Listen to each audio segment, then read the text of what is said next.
Slavery and wage slavery are questions of intrinsic self-ownership. In slavery, there is no assumed self-ownership. Someone else can own your body, your actions, the results of your actions. You have no self-ownership. In wage slavery, you do own your body and your actions, but there is not an intrinsic self-ownership of the results of your actions, the product of your labors. You only have partial self-ownership.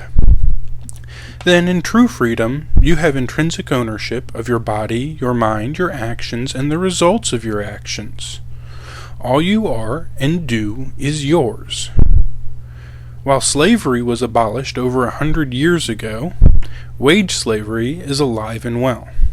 Many of the social and legal problems we have today are a result of wage slavery, partial self-ownership.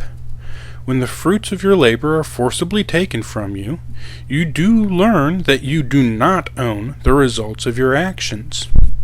This non-ownership of results finds its way into other areas. Criminal activities are a great example. If I do not own the results of my actions, then it's hard to argue that I do own the results of my actions. If I pull the trigger of a gun, I only own pulling the trigger. Not the hammer striking, not the cap detonating, not the bullet leaving the gun, not the person dying that I pointed the gun at. I only own pointing the gun and pulling the trigger, the actions that I took. I do not own the death, the results of my actions. There are many court cases arguing just this point. Every time there is a claim of it was music, TV, video games, card games, parents, yada yada yada, they are arguing non-ownership of results. The question of slavery is not one of income, but of ownership. A chattel slave that eats steak and lobster every day is still a slave. Blah. He could be put up in a 5-star hotel with servants looking after his every wish, but he is still a slave. He does not own himself. The same is true for wage slaves. It does not matter how comfortable life is, how much money they make, or how much stuff they possess. If you do not own the results of your actions, you do not have full self-ownership. You are a slave.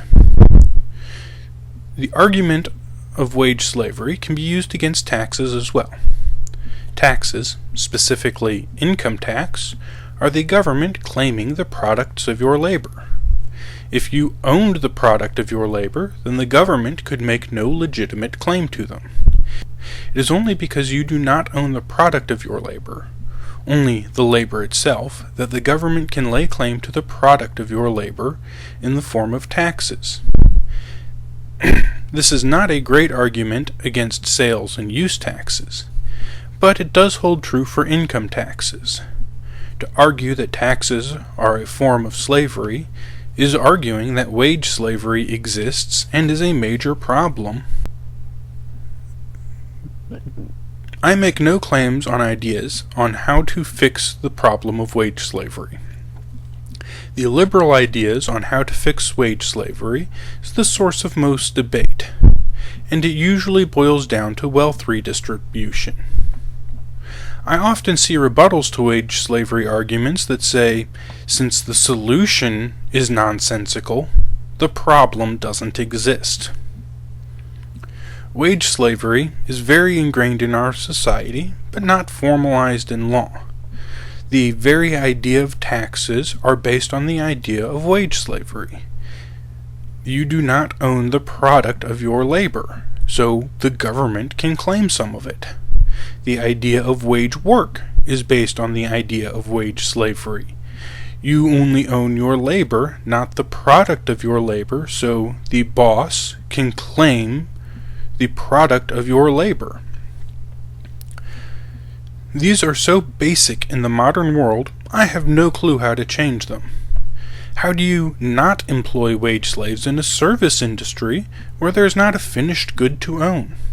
How do you determine the part ownership of a finished good that took 300 people and 600 man-hours and very specialized, expensive capital goods to make? I do not have answers to these.